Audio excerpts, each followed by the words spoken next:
broadcast network, AfterBuzz TV.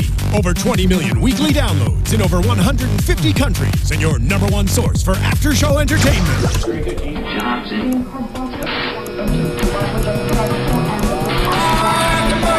AfterBuzz TV, the destination for TV superfans. Producing aftershows for over 300 of your favorite TV shows. Interviewing celebrities and showrunners. And bringing you behind-the-scenes exclusives. All thanks to E! Entertainment's Maria Menounos, producer Kevin Undergaro, and internet leader Akamai. Now, let the buzz begin! Hello and welcome to an all-new UFC on AfterBuzz TV. My name is Daria Berenato, and I'm here with my men in stripes today, Mr. George Hermoza and Mr. Jay Can. I didn't even notice that. Look at that. Dressed to impress, and yet we didn't even think about it. But leave it to a lady to pick it out. I always notice those things, boys. You guys can hashtag us at ABTV on Twitter to join in with our conversation. It's ABTV UFC. Please do. Please do. We love hearing your questions and comments. We have really exciting lineup tonight with UFC 185. But you can find me on Twitter or Instagram at DariaB28. You can find George Hermoza at GHermoza. And you can find Jay Tan at JTan716. Guys, let's dive in because we have UFC 185 that took place at the American Airlines Arena in Dallas, Texas over this last weekend. It was headlined by Pettis and Dos Anjos, but that wasn't the only title shot on the card. We also had Carla Esparza versus Joanna Jędrzejczyk. Nailed it! I think I did. No, hold on. How do you spell it? Oh, jeez. That's a good. That's the $1 million question. You can pronounce it, but how do you spell What's it? funny is you're not covering it. So Jedrze. Anyway. Wow, there's no V. You lost. And on top, on top of that, we also had Johnny Hendricks versus Matt Brown, which could possibly headline a fight night itself. So can Roy Nelson versus Alistair Overeem. That's a very good point as well. This show is absolutely stacked. Stacked. The company continues its role of great main cards, at least, and there was some decent action on the undercard as well. Absolutely. This one I think will stand out for the year. Shall we run through the results so we can get into Let's the do good it. stuff? All right, I'm going to start at the bottom of the main card. We have Jared the Big Show Rosho versus Josh Cuddly Bear Copeland. Rosho wins via TKO in round 3. Then we had Darren Detroit Superstar, I like that. Cruikshank versus Beneil Dariush. Beneil Dariush won via rear naked choke in round 2. We had Elias the Spartan Theodoro, who defeated Roger Silverback Navarez via TKO in round 2. We had Ross the Real Joe Pearson versus Sam Hands of Stone. What does that mean? Ross had hands of stone. Really strong to be sure. hands. He did. Rugged Ronnie Garvin. That was one of the Pearson first guys won via to use TKO in round 2. And on to the main card, we had Chris Kamikaze Carriasso defeating Henry. Nope. That is not what happened. He fought Henry Cejudo, but Henry Cejudo defeated Carriasso. Yes, ma'am. Via unanimous decision. And then Roy Nelson versus Alistair Overeem. Alistair Overeem won via unanimous decision, 30-27 all around. Johnny Hendricks defeated Matt Brown via unanimous decision as well. 30-27 all around. 30-27 all around. And then Carla Cookie Monster Esparza. The champ is no longer the champ. And she will not be eating that expired cookie. We'll talk about that in a minute. Maybe she ate it. Maybe that was a problem. Maybe that's what happened. Joanna Jędrzejczyk beat her via TKO in round 2. That was crazy. And then, of course, Anthony Showtime Pettis is no longer our champion as well in the lightweight division. Rafael Dos Anjos is the new champion via unanimous decision, 30-27 all around. Okay, guys. First of all, I want to ask you guys, out of the 2 title fights, which was more surprising to you? Carla losing her title or Anthony Pettis? If you forced me to pick, you twist my arm. I'm twisting. Twisted my elbow. Twisting my foot. I'm going to have to go with the women's strawweight. That was not... I was shocked at that. Were you shocked that it was a finish, or were you shocked that she won? Both. Both, all around. I did not have her beating Carla Esparza. I did not have her finishing Carla Esparza. Right. Like if she would have won, I would have at least I would have said maybe grind her out. But just oh my god, I was shocking. What do you think that leaves for the strawweight division for the women? Do you think that Joanna's going to stay there for a while and she's going to be... Opens it right up. Do you think she's going to be unbeatable, or do you think there's some girl? This is just going to be a really competitive division. We'll probably talk about a little bit more later, but concerning how competitive her last fight was with Claudia Gadelha, I wouldn't say it's dominating. I wouldn't put her in the Ronda Rousey category just yet. But, I agree. It's hard for anybody to be in the Ronda Rousey category. Yeah, if anybody knows about that division, it's very competitive. Yeah, we saw that last. Here's the thing: with Joanna, there's a new name now to the mix of 15, 16 women that, for the most part, most of them we got to know throughout Tough 20.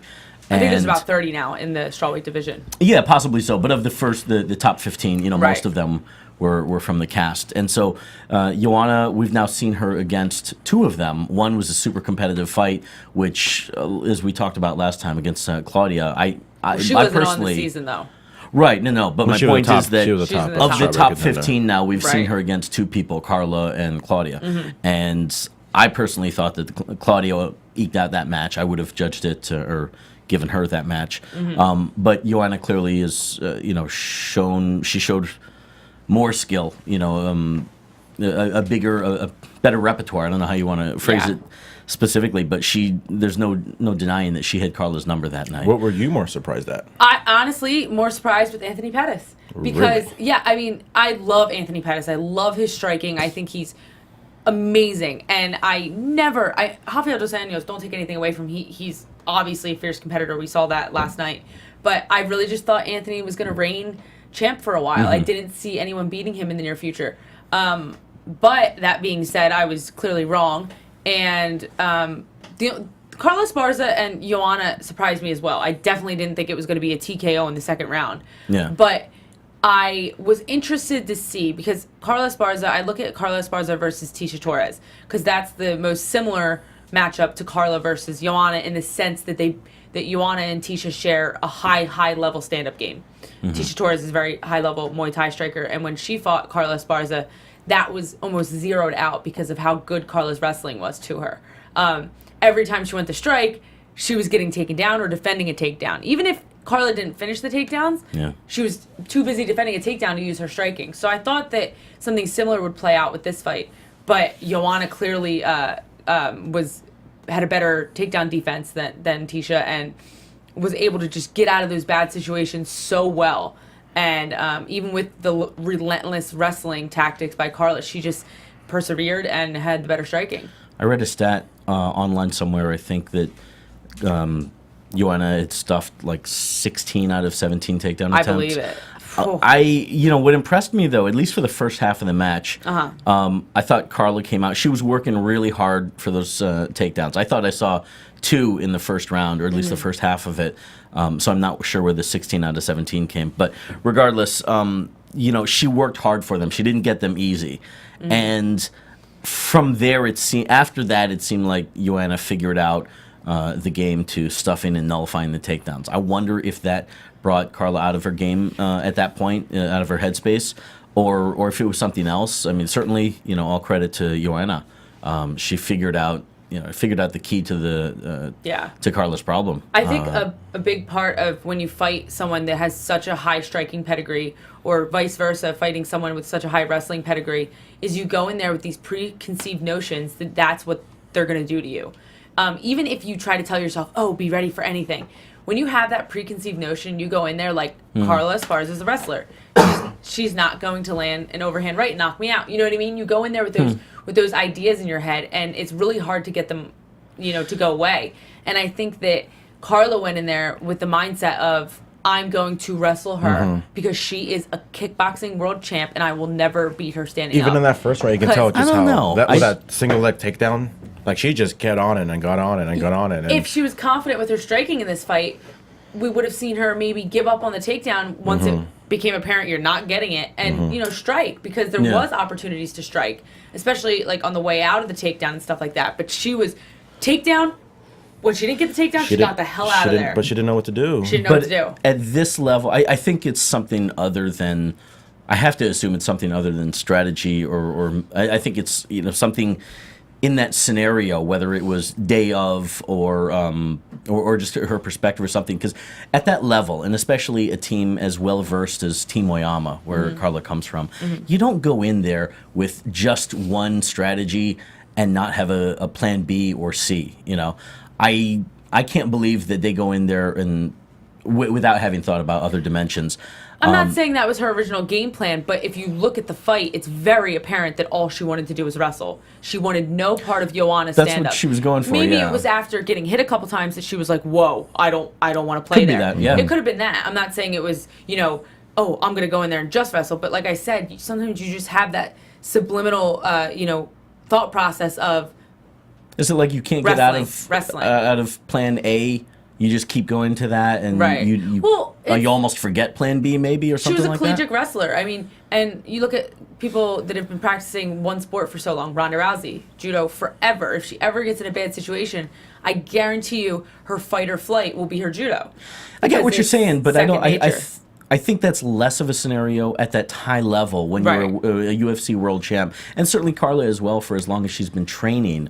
That's why I'm a bit hesitant about it. But I hear what you're saying, but I think trouble's trouble. When you're in trouble, your mind tells you one thing, and that's whatever your last resort is. I think it just goes to show that just how good Joanna's Muay Thai is. Yeah. I mean, it isn't just high level would be like an insult. Yeah. It is like high Olympian, universal, galactical, level. I mean, and that just showed the way she finished. That was just shocking to me. I was not expecting that at all. Yeah. And it's so precise too. Like everything's so accurate. None of these wasted motion. I think there was a stat. I think she only out of like her first 25. I think she missed only like 3. I believe it. Strikes. She was definitely pretty accurate. But yeah, it was. Let's start at the bottom of the main card. We're gonna start with Chris Kamikaze Carriasso and Henry the Messenger Cejudo. So Henry Cejudo has been quite a name in the UFC for not making weight. Right? He's a wrestler, wrestling background. Olympic gold medalist. Olympic gold medalist, of course. He didn't make weight his last UFC fight at second. Yeah. Last one at flyweight. At flyweight. Yeah. He made bantamweight, obviously. Right. Right. And he won. But this was his first time completely making flyweight, which congratulations to you, Henry Cejudo. He definitely looked dominant. A lot of cage control, great takedowns, working the clinch, just basically using his wrestling, but he also had phenomenal striking. He was mostly striking in and out of the clinch, to use his wrestling, to set up his wrestling, but his striking looked amazing. I was very impressed with him, even in the previous match. I think it was in December when he fought, was it Dustin Kimura? Yeah. That match, for the most part, from what I remember, was primarily stand-up, and Henry was really owning the cage in that one. So this one we got to see more of what we would traditionally expect from him with takedown, cage clinch, control, and takedowns and punishment down there. But I mean, that's just to say, as we saw the parts of the fight that were on the feet, it was Henry as well with the striking. It'll be before too long, I think, that we really start to see him against top 5 or 5 through 10. I don't think it's too long before we see him challenging. Well, Carriasso's number 10, and he a DJ for the title owned him. Yeah. So I think it's going to be a fast rise up to the top 5. I wouldn't be surprised if they put him up against Joey B. Joseph Benavidez. And give him the springboard right to the title shot. Yeah. And if you can beat Joseph B, you belong as a title shot. Yeah. So. I like having those running boards and weight classes where it's like, if you can beat the, Miesha Tate kind of does it for the bantamweight division. If you can beat Miesha Tate. They hate that. Yeah. Miesha Tate was like, dude, I hate being that gatekeeper. I hate it. I guess it has its good and bad. But, if he could beat Joey B, he deserves that title shot. I think speed is going to be the big factor to beat Henry because you can't out-wrestle the guy, all right? He's definitely severe with his hands and feet. So traditionally, not having come up with a strategy to beat him because I don't have a fighter that has to fight him. Thank God for that. But I would think my instinct reaction is you've got to pick Henry apart. Stick and move, jump in, jump out, which speaks to one of DJ's strengths. You might be onto something because if you remember after the fight, Cejudo said he felt fatigued. Yeah. Which is bizarro because he looked like he was fresh as could be at the end of the 3rd round. Yeah. Yeah, but if somebody takes him into deep waters there, he could fatigue a little bit more. And maybe he's just, good at poker facing it. That's one of the reasons why they call him Mighty Mouse is because he's so damn fast. Yeah. and small, but also his speed, no doubt. He's mighty. Yeah. So next we have Roy Big Country Nelson versus Alistar the Reem Overeem. Ironically, the only time I saw Alistar Overeem fight in person was for Strikeforce at the Dallas Arena, the American Airlines Arena in Dallas. It was in 2011. Wow. Yeah. It comes full circle. So I was like, hey, same arena, oh my gosh.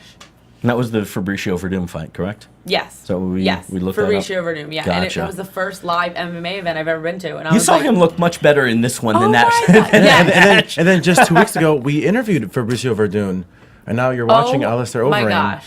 Which is available at youtube.com/AfterBuzzTV. For free. George, yeah, that was, in fact, let's go to the production booth.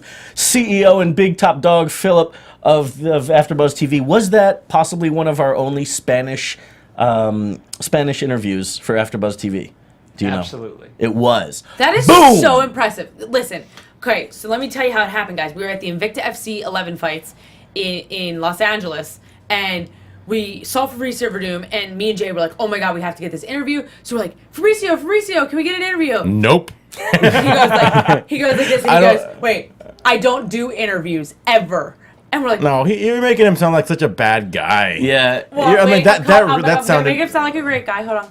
So he's like, I don't do interviews. I don't do interviews. And then Not in English. five It's minutes, about She's so English there, exaggerated. right? 5 minutes later, he walks by and goes, do you speak Spanish? And I go, he does. No. Well, because I go up to him. I thought it would have been a really, really good idea if we interviewed him in English and Spanish. Mm-hmm. So I was like, hey, do you mind getting an interview for AfterBuzz TV?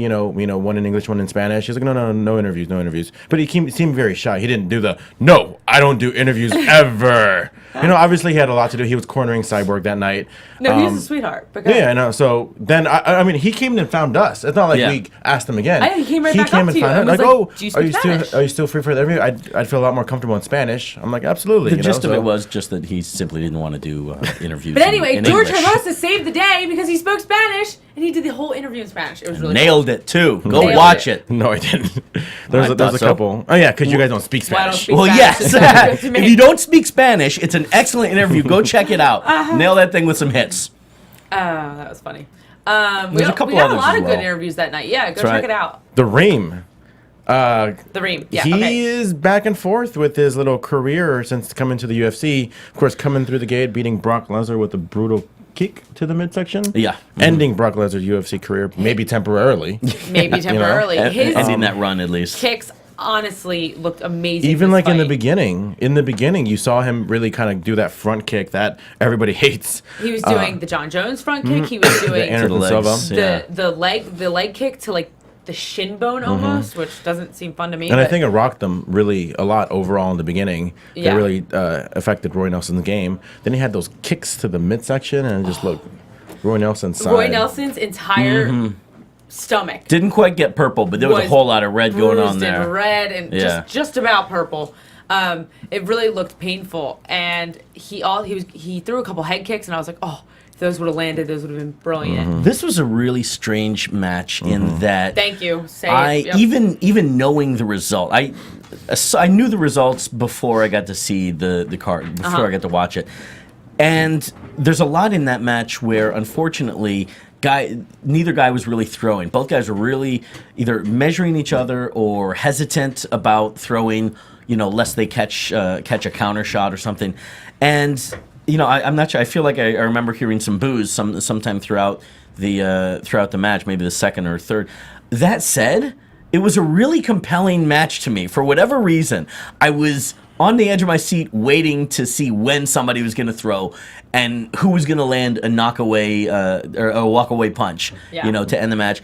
And when it didn't happen, there was still enough suspense. But when they did clash, it was really fascinating. Reem looking as sharp as he ever has in a very long time with his strikes, and then Roy Nelson as well. The thing that was fascinating, I mean, he did have his flurries, got Reem up against the cage, and would just fire shots left and right to the head. Reem would cover, and it kept waiting. There were two things. I'm waiting for Nelson to land a body shot and just drop Reem right there on the spot, because it looked like that was going to happen.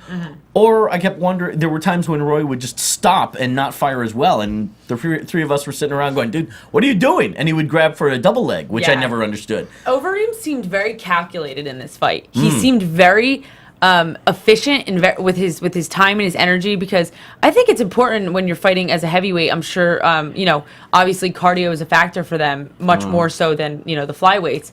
So I think they really are more calculative about their strikes. And when you're fighting a guy like Roy Nelson that has knockout power, that could knock you out at any given moment. We've seen it a million times. Roy Nelson behind in a fight, and then he lands that one shot, and it's all over. So I think Overeem was being very cautious of that, but at the same time, because he's taken some hard shots already. Yeah, Papa Brown, Bigfoot. Absolutely.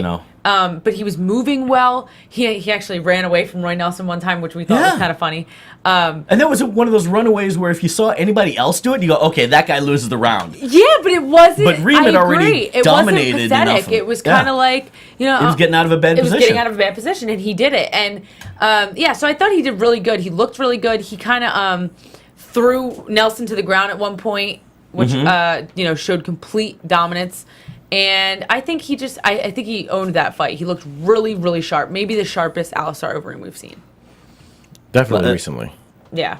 Recently, because obviously coming in, he's lost to some guys, and it looked like he was winning some of those fights that he lost against Travis Brown, right? Antonio Silva, those Ben guys Rothwell. All those fights, guys caught Reem. Yeah, easily. Overeem should have won those fights. And I could see that because there was a couple moments in this fight where I was like, "Oh God, put your hands up! Please put your hands back up." He does tend to drop his hands.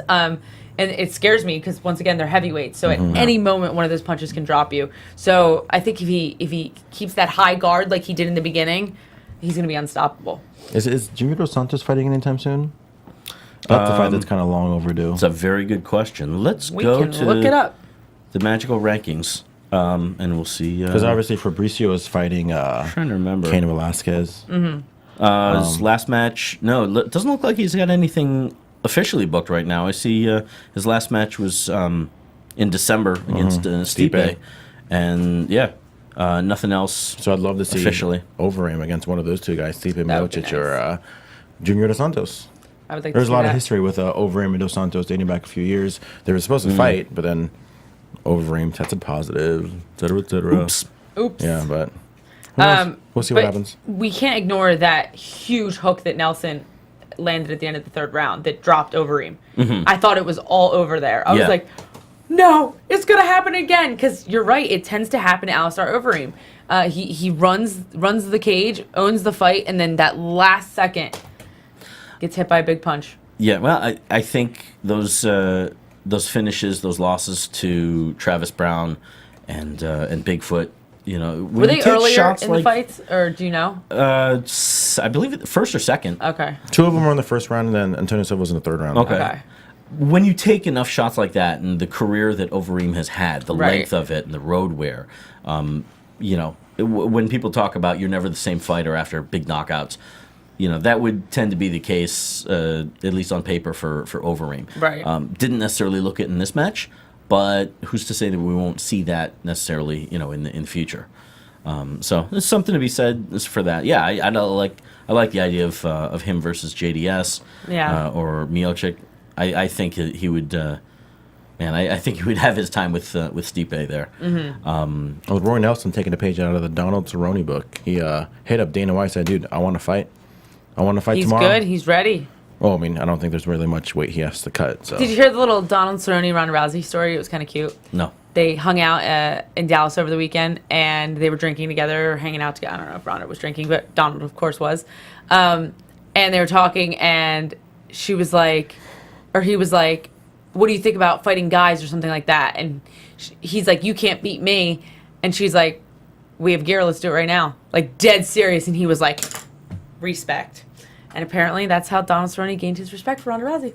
It's a little fun tidbit. I have to think he had respect for her before that. But he said... You're kidding me. Come on. His exact words were, "She won me over."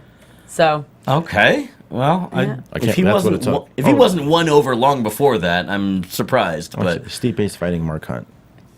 All right. So JDS. So yes. Maybe. There you go. There you go. I like it. Matchmaker, George Hermoza in the house. Next, we have Johnny Big Rig Hendricks, which you can also go to Big Rigs. I think it's either in Oklahoma or Texas. It's a restaurant. He opened his own restaurant which he eats that during his fight camp. Barbecue, But he eats steak and veggies. I saw rib tips, fries, hot sauce. Shout out to Common in the famous Resurrection album. Oh, okay. About 2 people got that reference. Definitely Including one. Yeah. You as well? No, that would make it 2. Okay. Just all one. right. Well, Just one in the house did, I know. Anyway, so yeah, he has a restaurant. I think it's in Texas. But would you guys watch We have computers. Let's check it out. Did you guys watch the Embedded series? But in the meantime, No. I'll talk about the fight. For- No, I did not. For I'm UFC sorry. 185? I did not. Okay, well, they followed him. Tell me about it, Daria. I'm going to tell you. So they followed everybody, of course. Well, the top, 3 fights.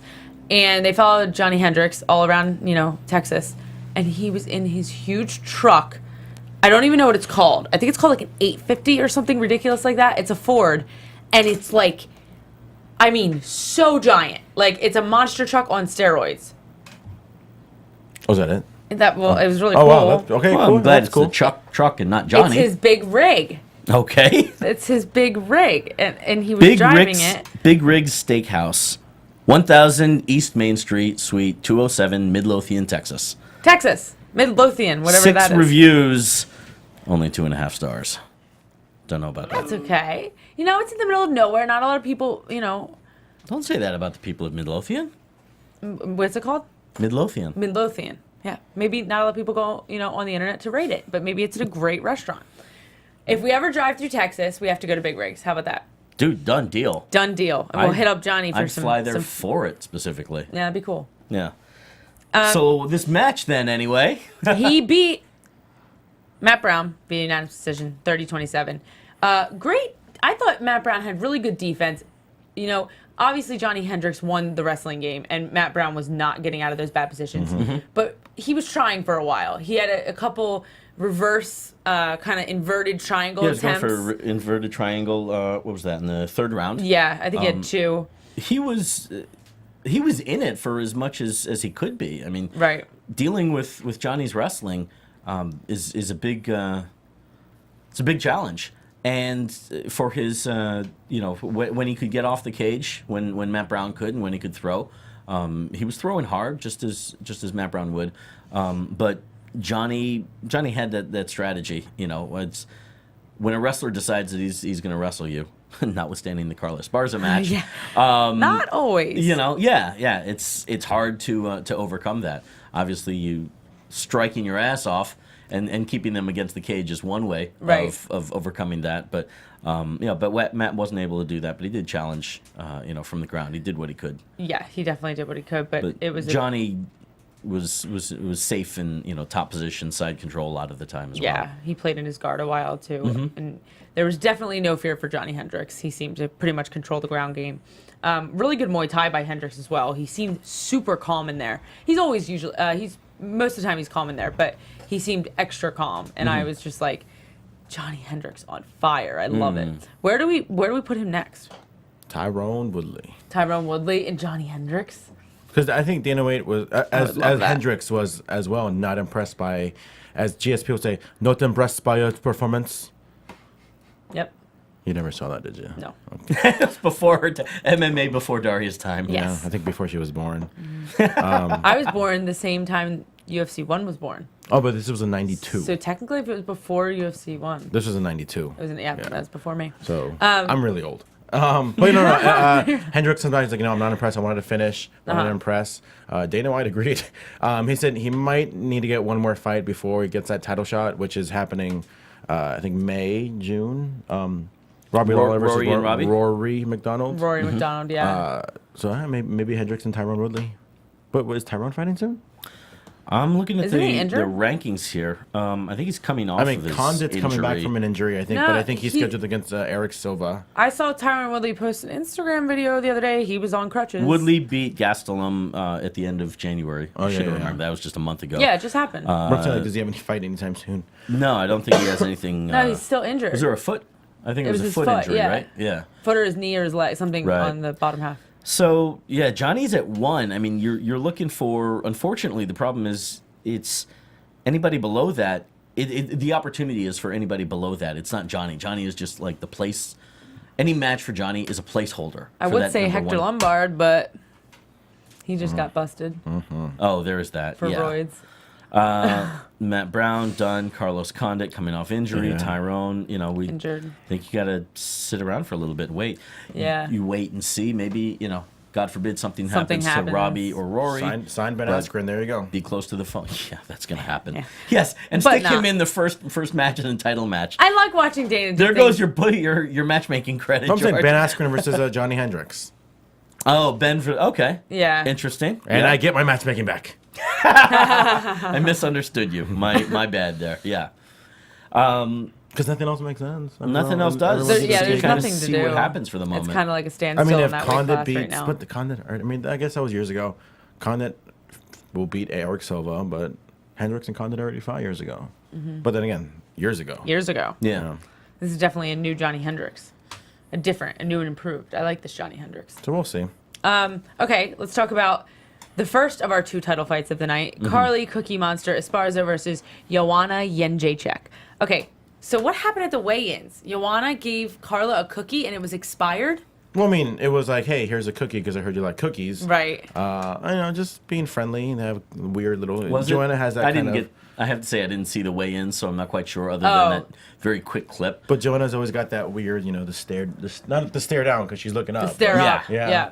But that's Wait the a thing. second, but you think it's friendly if she gave her an expired cookie? Well, I mean, it's definitely not hatred. I think it's just kind of playing with the mind games. I think it depends. I mean, Whenever she gave the cookie, if it was right at that stare down, I would take, and especially if it was as expired. they were walking Okay. together, as they were walking after the weigh-in, he's like, "Oh, here's a Wait cookie." a second, but where do you find expired cookies? Because it was I like don't an know, individually wrapped. Ralph's, Albertsons, You think they have expired anywhere ones? except Just Trader like- Joe's. I mean, They're obviously, good I about think at turning no around fast. point was she expecting Carla to eat the cookie. You know what I mean? Well, I hope not. But- Carla did post a status that said, "Should I eat it or shouldn't I?" So I guess she didn't realize the expiration date when she said that. But no, I think she was definitely playing a little bit of a mind game because she also told Carla when they did a face off the day before, and she told her when she walked away, "What are you smiling for? What are you smiling for?" And so I think she's trying to kind of play with her head a little bit. It's just occurring to me too. What? You know how long it takes for a cookie to go bad? That's what I'm saying. Wait a We're- second here. Well, thank you. Far longer than Joanna had this match. Like, that cookie has been good since Tough 19, let alone That's Tough 20. what I'm I mean, saying. Carla so Esparza- where did you find an expired cookie? Carla Fair Esparza, point. she did tweet. Ralph's mine. She did tweet earlier today. She said, "Damn it, I knew I shouldn't have had that expired cookie."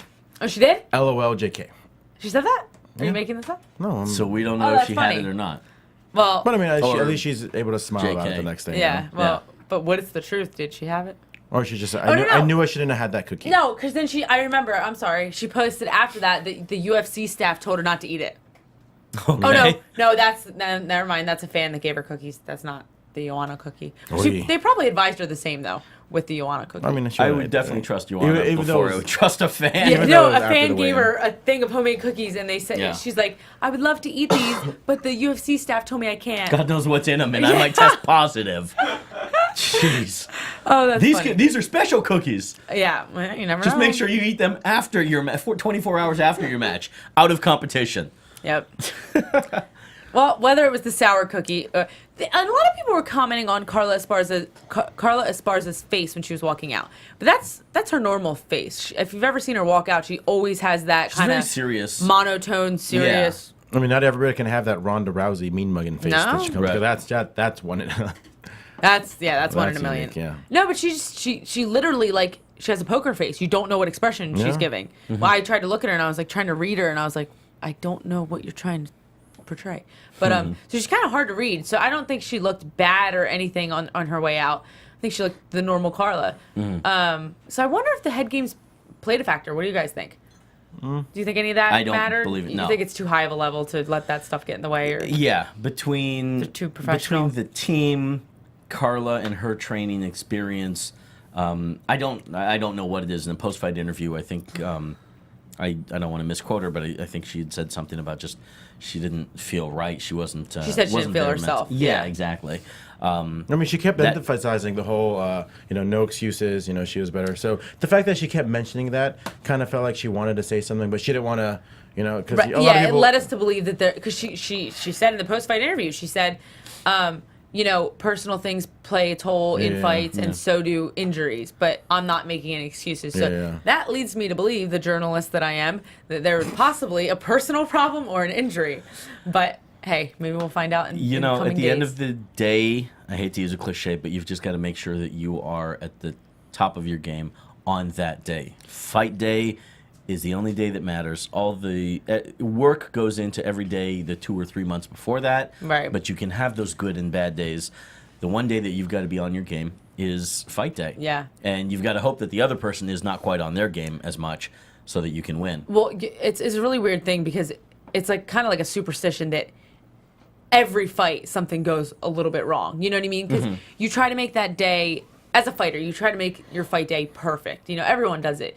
Your family knows how to act, your friends know how to act, your boyfriend or significant other knows how to act, and you kind of try to make everything perfect, and something always ends up going wrong. You know what I mean? Just that little thing. And I feel like you either let it get to you or you don't. You know what I mean? Donald Cerrone has a big belief where he's like, fuck super. I don't know if I'm going to say that, but I just said it. Oops. Now we got to have the E on I was going to segue and say, Production Monkey Steven, we should get Lou Reed Perfect Day. Cue it up, and let's have a perfect podcast. What? I was just kidding, but again, musical reference, Lou Reed Perfect Day.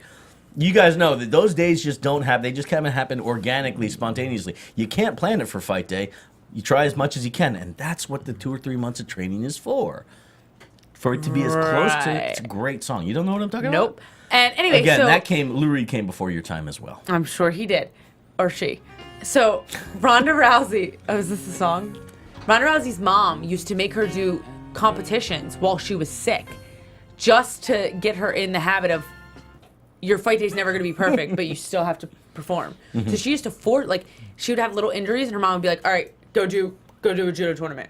Oh. Just to get her in that champion mindset of like, no matter what, I'll perform. We should all have Ronda Rousey's mom. We should all do that. Yeah. I did a tournament on my birthday a couple years ago, and I had strep throat. So I'd like to think I'm on that level. There you go. I'm right there, Ronda. We'll talk about that in the next fight. But with this fight, who would you give the next title shot to? It's still a relatively very, very new division. Do you give I'd give it to Daria. I'd give it to me too, but hey, that's why I'm not the matchmaker. I mean, I'm not either. Wait, I don't think. I know we were talking about a few weeks ago about maybe getting immediate rematches, but I don't think Carla should get one. No, gosh, no, definitely not. No, there's so many fun girls in this division. There's so much good stuff to play with. Don't do that. I wait till does Rose Namajunas have a fight set up? Yes. Who is she fighting? I forgot. Look it up. Paige? No. That's a dream fight. That's Felice Herrig and Paige Van Zandt. Yeah. You got Claudia right under Joanna, then Jessica Penne is at number 3. Our girl Nina Rose and Nina Ansaroff in May. She has a fight. Okay. I know Jessica Penne doesn't. Tisha's fighting Angela Hill. Joanne's fighting Marina Munoz, who's not ranked. Paige is fighting Felice. So I think you either give her the winner of the Rose fight or the winner of the Jessica Penne fight. But Jessica Penne's not fighting. Oh, she's not fighting? No. Jessica beat Randa. Her last match was with Randa. Maybe you give her Jessica finale. Penne. I mean, Jessica Penne, the only interesting thing about that is that Carla Esparza outstruck Jessica Penne. And Jessica Penne is known to have really good boxing. Mm-hmm. So that tells me that, going by statistics and what's on paper, Joanna would wipe the floor with Jessica standing up. I mean, if she can, anything can happen in the sport, as we very saw true. today. A lot of the time, it's not yesterday. necessarily. It's not so white and black like that. A lot of the time, different styles match up differently. So maybe you give her Jessica Penne. Maybe you give her the winner of the Rose fight. Yeah, what do you think? Yeah, it's I don't gonna think be a you good wait fight. until somebody keep wait until May to see what happens. You do or you don't? I don't think you wait that long. No, you give her. Because I think it needs to be built up. The Joanna needs, and that title needs to be built up, so you keep it busy. I don't know. Jessica possibly, but that's a tough one because there's something to be said for seeing the result of Rose. What is that in the May? The year's blazing by. Is that about 2 months away? 2.5. Yeah. 2.5 because we'll have our next fight night the week after that. So, but Rose fighting Nina. I'm looking at the list. I don't even see her listed here. If Nina beats Rose, then does she jump up that far ahead? I guess she does jump that far ahead. Right. Crazier things have happened. Yeah, but you could justify a rematch with Claudia because it was so close. I was thinking about that. I was, but then I'm like, do they want to? But it's not the champ and build it for a little while. Yeah, that's not a name match at all. But no, you are gonna need. Look, at that point, like Claudia's name, or I'm sorry, Joanna's name means as much as Fight Pass name, unfortunately. So you might as well put. There's no star to necessarily put in there. Jessica's name is a little bit better known because of the season than Claudia's. But if Claudia and Joanna, that match was so close, and you've got a storyline there, you have to build up all the women in that division. Right. That may be the right way to go. This weight class is really exciting because, like you said, we're at the beginning of it. So we have so many stars to build, and there are going to be stars in this weight class for sure. There's going to be girls in the next couple years that are going to blossom and bloom and really stick out, personality and fight wise. But there's none of them right now. But it's not right now, and it's really tough. And from a promoter, standpoint, I don't know what you do. You just try to build those stars. You try to give her the best fights possible, and go with the names you have. The Felice Herrig, the Rose Namajunas a little bit. You go with the names you build on the show a little bit. The women's strawweight title is going to be the number 2 title when it comes to main events on TV, on pay-per-views for a while. Maybe you stick that on Fox, and hope that it gets seen on a fight night. Or UFC on Fox. They did that with DJ in the flyweight title. Yeah, the later and it got people a little bit more aware of DJ and that division in general. So that's a possibility, but I think you may do that rematch or Jessica. Right. Well, let's hope that they're masterminds. Yeah, something to way think beyond about, us. Something to think about how scary good this Joanna chick can be. She even said it in a quote in an interview. She said, "I was working hard on my wrestling." So she's not just a striker. She's like, I'm not a striker anymore. I'm a complete mixed martial artist. I was ready for her takedowns. I'm natural, just me, That's it. That's it. Like, so just straight up, like, everybody's going to think that just, she's got the best striking. Who knows? That's probably going to be, who knows the development of her as far as, maybe she's going to submit somebody in her next fight. Maybe she's going to be the one to take someone down. So maybe to the point where, everybody's going to be afraid to take down or to strike with her. They're like, now I got to take her down. But, man, now she's like smothering me with it. So who knows? Who knows what we definitely saw. She's definitely an gem. athlete. She seems very athletic. She's fought over 70 or 80 Muay Thai fights, I think she said. 6-time world champ. But, there's a lot to be said about the fact that we have time. It's just now starting this weight class. So we have time to build this. I'm interested to see what they do with it. It says she's the first European-based UFC champion. Now, not European-born, obviously not, because we had Bas Rutten and I want to say Arlovsky. Right. Is she the first one that just strictly trains in Europe? She lives in Poland, I believe. I'm trying to think. I know she mentioned that she wanted to at least fight more regularly in the U.S. She's not necessarily looking to get on the polling card. So is she maybe the first European-based champion? I guess. Yep. If you read it on the internet, first European-based UFC champion. You can make the argument for, well, not argument, but factually, Liam McGeary, I believe, just won the Bellator Light Heavyweight Championship a couple of weeks ago, and he's still living in London or England, as far as I know. Right. But in the UFC. And that's a major, obviously it's fair enough to say it's a major MMA title in North America, but this might be the first European-based UFC champion. Yeah. And props to her for it. Second of the 2 title matches. As I was saying, anything can happen in this sport, and I think we saw that with the Cookie Monster Joanna match. We are seeing this with Showtime Pettis and Rafael Dos Anjos. So you were more surprised at this one. I really was. I was shocked. Were we more surprised? This one or TJ versus Renan Barão? Because I compare this to that as opposed to very similar. Dos Anjos just coming so prepared. It's a very similar feeling because we all knew TJ Dillashaw was tough and really good and really technical. No one underrated him. But at the same time, we had so much faith in Renan Barão. I think that was more of a shock, right? Because Renan Barão was reigning champ longer, right, than Anthony Pettis. Anthony Pettis is a fairly new champion in the sense that he's only had 1 title defense. So in that sense, it's not as shocking. It's not like he's, it's not like Jose Aldo got beat like that. You know what I mean? So I think, but I was still shocked because, like I said, I love Anthony Pettis and I really believed in his style of fighting. I really thought he was going to be the face of the lightweight division for at least for like a year or two. I really did. And he was on the Wheaties box. I hope he stays on the Wheaties box if that's like an ongoing deal. I really liked, it's a first MMA fighter, only MMA fighter. Conor McGregor just got signed for Lucky Charms. Really? Oh, jeez. No. Oh. Okay, so yeah, it was a good fight. Definitely. That would have been cute. RDA. It was Count Rafael Chocula. dos Anjos.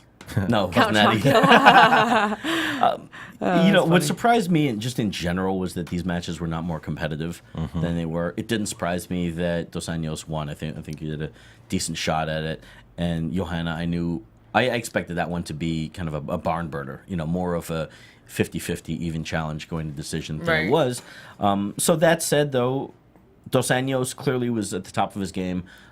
Pettis, I don't think it's going to take him too long to turn things around and get back. But, Pettis, there was just so little competition there. I taken nothing away from Anthony's skills. I was surprised to see him stay against the cage for as long as he did. Right. And, he, much like Matt Brown, when he did strike, he was pushing back with combos straight to the head and, had his fair share of counter striking, but couldn't get off. Couldn't. No, I think didn't have any answers for him. I think it really all had to do with Dos Anjos controlling the pace and the movement of the fight. Had Anthony Pettis come out and controlled the cage more, I think he would have done a lot better. But the fact that Dos Anjos pushed the fight where he wanted it to go, which was against the cage, which is, to be honest, Anthony Pettis' kryptonite. Like, Anthony Pettis is such a long fighter. He's a taekwondo, karate background striker who really likes to use his length and his reach to his advantage. And he's not a clinch guy. So, and he uses his head kicks, his long jabs, his long straight rights. And I don't think he was able to get that off because he was backed up against the cage for so much of the fight. But he is able. I mean, Rufus Sport and the Muay Thai program and kickboxing that they have there, that level is certainly elite. More than anybody else, I'd say more than anybody else that knows how to use the cage.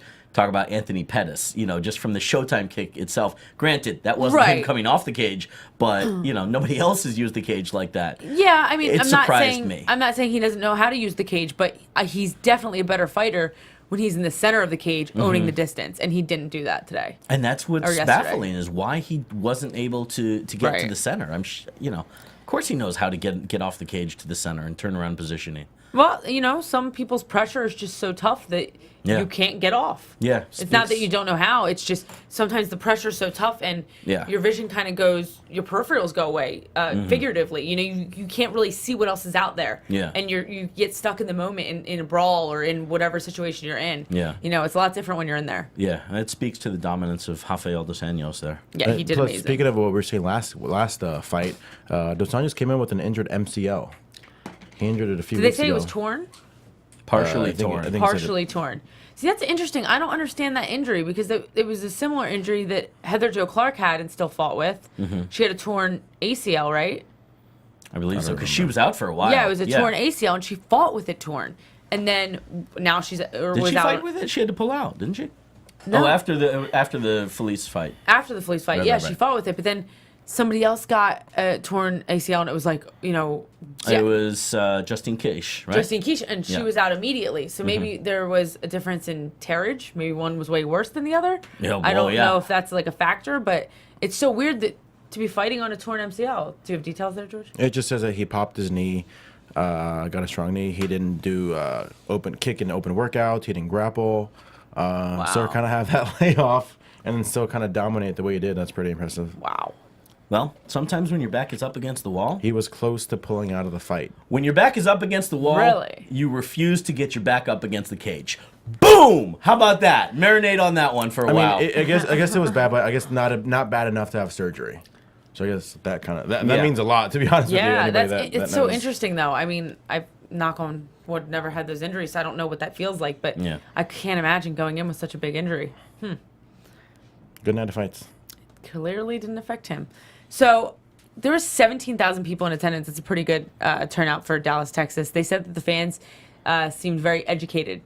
That's always exciting knowing when we go into, Yeah, well, at this stage of the game, I mean, they've been back there several times in this stage of the game in the U.S. I think fans do know MMA. Has the UFC ever been to Poland? No. I think they just announced that they're going to be there, right? Yeah, that'll be their first show. Crow Cop Gonzaga. Oh, yeah, right, April. right. Joanna will certainly do well if she fights there. Possibly I mean, Russia. that's like in a couple weeks. So I don't think she's going to fight. Right. Well, Oh, you're saying in the future? In the future. Yeah, the event will be the first that organization has hosted in Poland. Wow. I'm sure she'll be in attendance. So I'm sure she'll be. there representing at least. somebody. She lives there. Part of their There was no continued fight of the European night, expansion. but there was 4 performance bonuses: Rafael dos Anjos, Joanna Jędrzejczyk, Ross Pearson, and Beneil Darush. I had Beneil in watching the undercard. Beneil definitely was a contender for that. Ross Pearson too. That was Ross beautiful. as well. I mean, speaking of what we were just saying, speaking of JoJo, Joanna, JoJo is actually fighting in Poland. So you got to think if she looks dominating. Joanne Calderwood, you're speaking of. You're gonna maybe a little That would be something. quite a jump. Where do we got here? Where is she ranked? She's number 6. Number 6. Yeah. Oh, that's not. Who's her opponent? Marina Moroz. Okay. Like I said, much just about like her. that's what I said. Based on how she beats her, like if she comes out and just Ronda Rousey's her, Right. I can't believe that's a verb now. But and who knows? Like you've said it earlier, stranger things have happened. Oh yeah, the Joe Soto, T.J. Dillashaw fight was bizarre. There's crazy things that happen, so that would Hopefully not that surprise me. doesn't happen again. And we don't want that. And Claudia Gadelia fights in Poland on the Poland card. She too. was impressive. Interesting. It's interesting though because we've already seen her against our new champ. You know, so you almost want to see that rematch pretty soon. Claudia fights in Poland, you're saying? Against, Okay. Ash the Bash. See, now that's all the. Oh, okay. You know what? Then What's Ash the Bash ranked? that's what I would. That's what I aim for the next 9. title match. That's That- just a couple of weeks away. Ash the Bash is number 9. So going back to that though, you've got this storyline that not a lot of people know about except for the people that saw the fight, right? Claudia Right. and Joanna. Right. So Joanna at Claudia's match in Poland, in Joanna's hometown, right, or home country rather. Presumably, if Claudia wins, then the people are most likely going to boo the hell out of her because they beat. No, I've got that backwards, don't I? I'm so close. I got to write this down on paper. Even matchmakers got to go to notes. But you know what? You see where I'm going with? Yeah, are you saying that It's a close match. if Claudia beats Claudia didn't beat Joanna in the previous match. Joanna won. Joanna won, but But it was a close match. It was a And close match, yeah. So if she looks good Right. there, and there's the argument of it was a close match against the current champion, Right. and then she dominates in the champion's home country, boom, there's a little bit more seasoning for I the can see chunky that. fight storyline stew that we're Yep. cooking up. You smell me? Claudia was the one, if I'm not mistaken, that wasn't on the Ultimate Fighter because she didn't speak any English, right? Yes. I'm pretty sure. I'm relying on you guys on that Yeah. one. Yeah, it was one Because of there's those two. 3 girls that couldn't be on for various reasons. One Paige was, for the age. Right. Paige Yeah. for the age. Oh. That's funny. Okay, and next event is Maya versus LaFleur Fight night this weekend. next weekend. Yep. Josh Koscheck fights in that card. Fast turnaround. Props to Josh. He's Yes. wasted no time. Oh. Yeah. Josh Koscheck. Who's he fight? Eric Silva. Wow. Last Oh, minute I drop thought, I thought Condit was fighting Silva. No. Yeah, it was Eric Silva. Yeah, Ben Saunders dropped out. That's okay. Gotcha. Wow. Look at that. I think So they're wrapping us up. here, 7 guys. days. We'll see you guys again, huh? Let's talk about a great show that happened last weekend. The U of MMA. J Tam put on a wonderful show. I had a really exciting fight. I ended up losing, guys, but it was super fun, and you It can was watch. super Did you hear that? close. Womp, womp, womp. No. You're too heartbroken, Steven, for that sound effect. Oh, I know he's gonna a cry. little sad face. Guys, Hey, I was upset too. yeah, it was. To be fair, it was it was one of the top night fights of the night. We had quite a few. We have not yet announced our official Dean's List Performance Awards, but there are conversations to be had regarding people in this room. I'll just say. But really, a fantastic night. Very proud of everything. And the next show is May 31st. LA Live in downtown LA. Hopefully you guys can come out, meet us all. I will be there for sure. These two will be there We in will one definitely be capacity or there. another. One or another. And feel free to hashtag ABTV UFC. We want to talk to you guys. Yes. Let us know what you're thinking. You can find the little Twitter thing. Bye, Talk guys. to you later. Where can we find you guys on Twitter? Oh, it's not there? It's Okay. right there. It's right there. At GHERMOZA. At Daria B28. JTAN716. See you guys later. Bye. From executive producers Maria Menounos, Kevin Undergaro, Phil Svitek, and the entire AfterBuzz TV staff, we would like to thank you for listening to the AfterBuzz TV network. To watch or listen to other after shows and post comments or questions, be sure to visit AfterBuzzTV.com. I'm Sir Richard Wentworth, and this has been a presentation of AfterBuzz TV. Later, buzz you. Buzz you later. The views expressed herein are those of the hosts only and do not necessarily reflect the views of AfterBuzz TV or its owners or principals.